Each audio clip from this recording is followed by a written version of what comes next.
முரசொலி வெளியிட்டுள்ள தலையங்கத்தில் 75 ஆண்டுகள் ஒரு இயக்கம் இருப்பது சாதனைதான் என்று கூறியுள்ளது. அதனைவிட சாதனை என்பது சாதனைகளுக்கு மேல் சாதனைகளை செய்து கொண்டும் இருப்பதுதான் மகத்தான சாதனையாகும் என்று குறிப்பிட்டுள்ளது. வெறும் வாய்ச்சொல் வீரர்கள் என்று பழிக்கப்பட்டார்கள், சினிமாக்காரர்கள் என்று கிண்டலடிக்கப்பட்டார்கள். வெறும் கோபத்தால் உருவான கட்சி, அந்த கோபம் குறைந்ததும் கரைந்துவிடும். இவர்களால் எல்லாம் கட்சி நடத்த முடியுமா? இப்படியெல்லாம் அந்த காலத்தில் ஆருடங்கள் சொல்லப்பட்டன. அவை திராவிட கொள்கை பிடிக்காத நச்சரவங்களின் நசநசப்புகளாகவே அந்த காலத்தில் இருந்தன. ஆனாலும் பத்திரிகைகள் அவர்கள் கையில் இருந்ததால் விளம்பர வெளிச்சமே திமுகவுக்கு கிடைக்க பல்லாண்டு ஆனது. CN அண்ணாதுரை பேசுகிறார் என்று பரவினால் அது யார் காதுக்கெல்லாம் பாய்கிறதோ அவர்கள் அந்த மேடையை நோக்கி பாய்ந்து வந்தார்கள். ஆனால் பத்திரிகைகளில் பேரறிஞர் பேச்சு இடம்பெறாது. மீறி மனமிறங்கி போட்டால் கூட அண்ணாதுரையும் பேசினார் என்ற ஒற்றை வரியில் தட்டிவிட்டு விடுவார்கள். அண்ணாவின் தம்பிகளே தொண்டர்களாக மட்டுமல்ல மீடியாக்களாகவும் மாறினார்கள். எழுத தெரிந்த எல்லா தம்பிமார்களும் பத்திரிகைகள் தொடங்கினார்கள், எழுதினார்கள். மறைந்த பத்திரிகைகள் 10க்குள் இருக்கலாம். ஆனால் திராவிடம் பாடிய பத்திரிகைகள் 100 200 ஒரு காலகட்டத்தில் 250க்கும் மேலானது.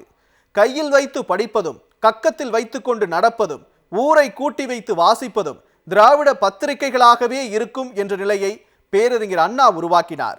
பத்திரிகைகளையும் புத்தகங்களையும் தடை செய்தது அரசு. தடை செய்யப்பட்ட புத்தகங்களை சிம்னி விளக்கு வெளிச்சத்தில் வாசித்தார். நாடகங்கள் போட்டார்கள், நாடகங்கள் தடை செய்யப்பட்டன. தடை செய்யப்பட்ட நாடகங்களே வேறு பேரில் நடத்தப்பட்டன. கைது செய்ய தொடங்கியது அரசு. கைதாக முன்வருவோரின் எண்ணிக்கை அதிகமானது என்று முரசொலி தெரிவித்துள்ளது. திமுக வளர்ந்து வருகிறது என்பதை நாடு சொல்லவில்லை, சிறைகள் முதலில் சொன்னது. போராட்டம் போராட்டம் போராட்டம்.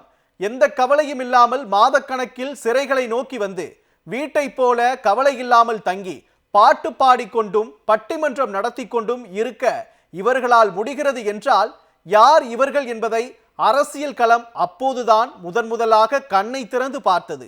அவர்கள் பார்க்கும்போது திராவிட முன்னேற்ற கழகம் பலமாக வளர்ந்து விட்டது.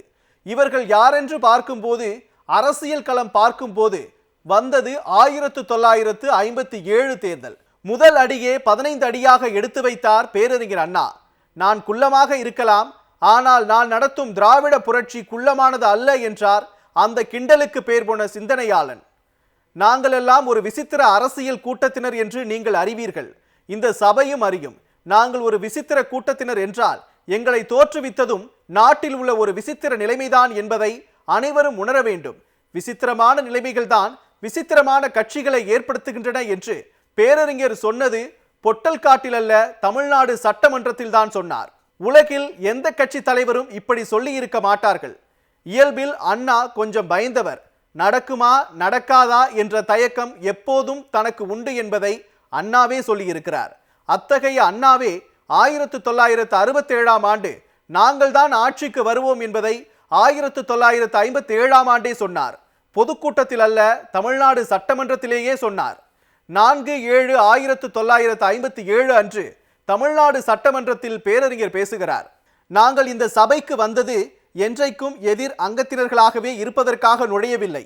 இன்றைக்கு இல்லாவிட்டாலும் என்றைக்காவது ஒரு நாள் ஆட்சி பொறுப்பை ஏற்கத்தான் போகிறோம். ஆகவே நாங்கள் பொறுப்பை உணர்ந்திருக்கிறோம் என்று சொன்னார் அண்ணா. 10 ஆண்டு காலம் ஆட்சியை பிடிக்க அவர் போராட்டம் நடத்தவில்லை, மக்களுக்காக போராடினார், கொள்கைக்காக போராடினார்.